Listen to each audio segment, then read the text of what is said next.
you can see kind of like where the vent is here.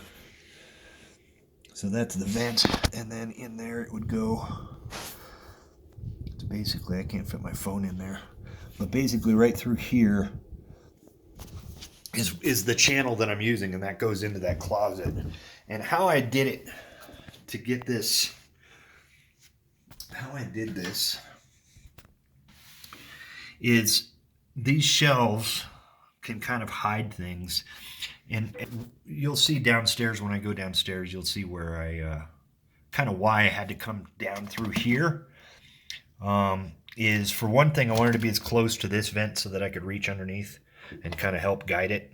But what I did is I made a big, just a big pocket basically right there. Just basically, it's a 2 inches by 1 inch. That I used with the spade bit, and then the hole goes straight down from here into the next floor. That's where that string goes. So that string is for anybody in the future who might want to run something through there again. It's always a really good idea to have a string, so you can pull another wire one day, you know.